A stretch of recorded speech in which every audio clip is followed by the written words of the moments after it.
Uma explosão deixou ao menos 48 mortos e cerca de 4.000 feridos na capital libanesa. A principal suspeita é de que a explosão tenha partido de um armazém que guardava nitrato de amônio, que é um tipo de fertilizante. Para explicar melhor o que é essa substância, nós falamos agora aqui na Jovem Pan com o Luciano Souza, que é doutor em Química e presidente do Conselho Regional de Química da 12ª Região de Goiás, Tocantins e Distrito Federal. Boa noite, Luciano. Obrigada por atender a Jovem Pan. Boa noite. Luciano, eu gostaria de te perguntar exatamente isso. O que é essa substância e o quão perigosa ela é? Esse composto orgânico, químico, né, ele é um sal inorgânico, nitrato de amônio. O nitrato de amônio, ele é muito utilizado, sim, como fertilizante, mas ele também possui uso como explosivo. Como explosivo, por exemplo, aqui no Brasil, a gente tem muito a utilização dele nas pedreiras, também para detonação, né, das pedras, e acaba que esse produto acaba sendo desviado, né, para utilização de forma ilícita, e esse produto é uma emulsão encartuchada que contém também o nitrato de amônio. O produto mesmo em si, ele é explosivo, sim, só que ele é estável.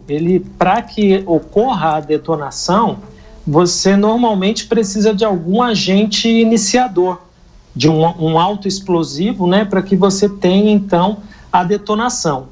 Então, para que essa explosão ocorra, você precisa, ou às vezes, de um cordel, que possui um autoexplosivo, ou uma espoleta, que também é constituída de um autoexplosivo. Luciano, então, o que poderia ter acontecido hoje lá nesse galpão, né, no Líbano, que pode ter acontecido uma explosão de tamanha proporção? Porque as imagens são muito impressionantes, né? A explosão é muito grande. O que poderia ter acontecido, então? Aliado desse composto, uma faísca poderia ter gerado isso que aconteceu? Sim, como eu falei, ele precisa normalmente, para que ocorra a explosão, a detonação, você precisa de um agente iniciador. Então, uma suspeita, além da enorme quantidade que aparentemente estava sendo armazenada nesse depósito, né?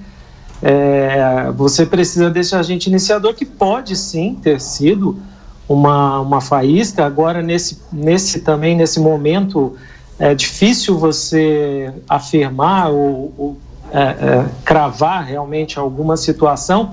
Isso vai ser levantado, obviamente, pelas autoridades locais para saber exatamente o que aconteceu no local.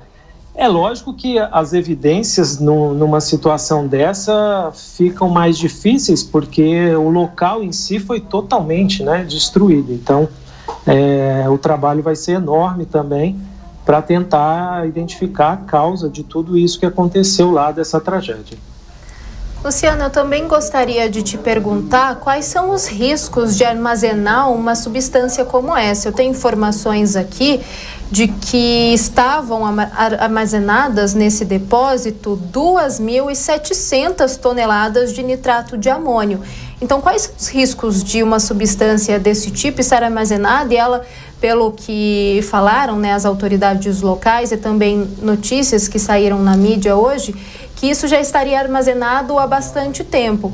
Quais são os riscos envolvidos nesse armazenamento?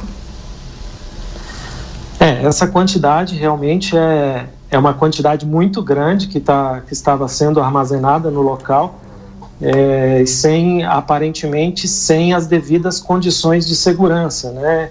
E quando se armazena um explosivo, você tem uma série de condições que devem ser observadas, né? Existe na legislação a relação de tudo que deve ser seguido para você armazenar. Você não pode armazenar com combustíveis, você tem que armazenar distante de qualquer outro acessório iniciador de explosivos.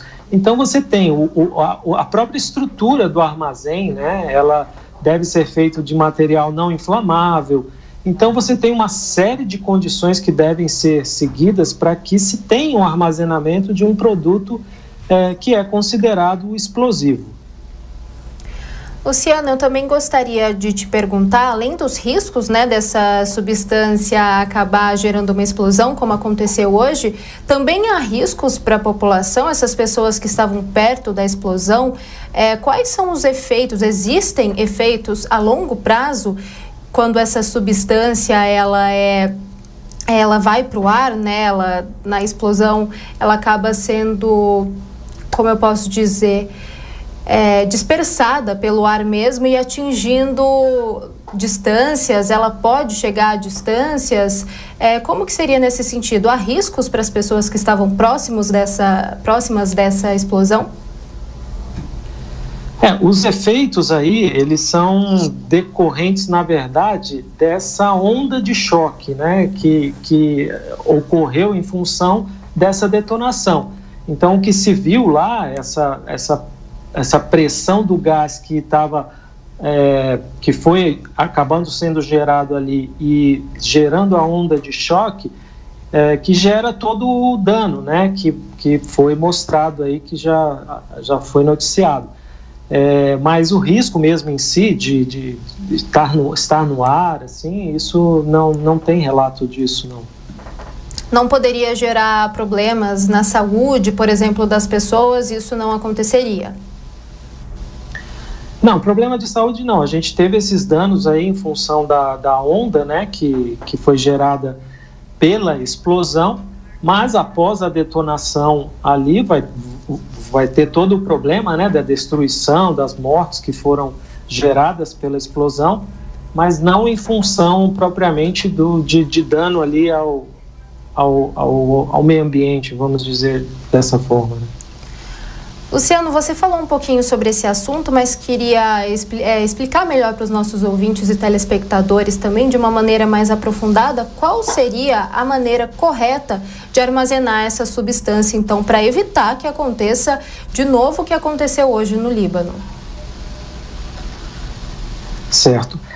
Tanto os fertilizantes, né, como principalmente os explosivos, existe uma legislação. A gente tem a legislação nossa, né? Esse produto é controlado pelo Exército.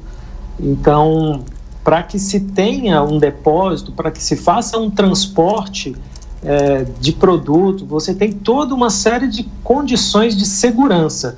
Por exemplo, para você transportar explosivos, justamente em função de desvios, de roubos, né? Para utilização em fins ilícitos, você tem que ter escolta, você tem que ter toda a questão de sinalização, você tem que ter, se você for armazenar isso, você tem que construir, né, o local de armazenamento com... Nós estamos retomando o contato com o Luciano Souza. Ele é presidente do Conselho Regional de Química da 12ª Região, doutor em Química e perito criminal da Secretaria de Segurança Pública do Estado do Goiás. Luciano está aqui comigo? Está, Luciano. Sim. Vamos continuar então. Parece até uma questão um pouco boba, Luciano, mas eu vi um pouco de confusão, até pesquisando pelo Twitter, pelas informações que saíram hoje, muitas pessoas falando que era nitrato de amônia, mas na verdade é nitrato de amônio, né? Qual que é essa diferença entre eles? Eu sou leiga nesse assunto de química, se eu falar alguma coisa errada, por favor, você me corrija, mas também para a gente diferenciar essas duas substâncias, porque eu vi muita gente falando que seria nitrato de amônia. A fórmula química desse composto, né, é NH4NO3. Então é nitrato, que é o NO3, e amônio, que é o NH4. A amônia, que a gente mais conhece, né, a forma de gás, é NH3. Então tem essa diferença com relação à fórmula mesmo, né, deste composto. Então é nitrato de amônio mesmo. Mas, na verdade, na realidade, as duas não tem nada a ver, né? Isso que a gente precisa esclarecer para o pessoal que está nos ouvindo. Inclusive, para a produção de nitrato de amônio, você pode ter como origem, né, um dos reagentes utilizados pode ser a amônia, justamente a amônia, com amônia e ácido nítrico, por exemplo, para você conseguir fazer a obtenção de nitrato de amônio. Então, mas são substâncias diferentes, tá? São substâncias diferentes. Tá certo, nós falamos aqui na Jovem Pan com o doutor em Química e perito criminal da Secretaria de Segurança Pública do Estado de Goiás. Luciano, muito obrigada pela disponibilidade, por ter ficado acordado até tarde para falar com a gente, nos atender aí. Uma notícia que, querendo ou não, tomou o noticiário durante toda a tarde desta terça-feira, né? A gente precisava esclarecer para os nossos ouvintes e telespectadores o que seria essa substância que causou estrago lá no Líbano, né? Eu que agradeço pelo convite e estamos aqui sempre à disposição.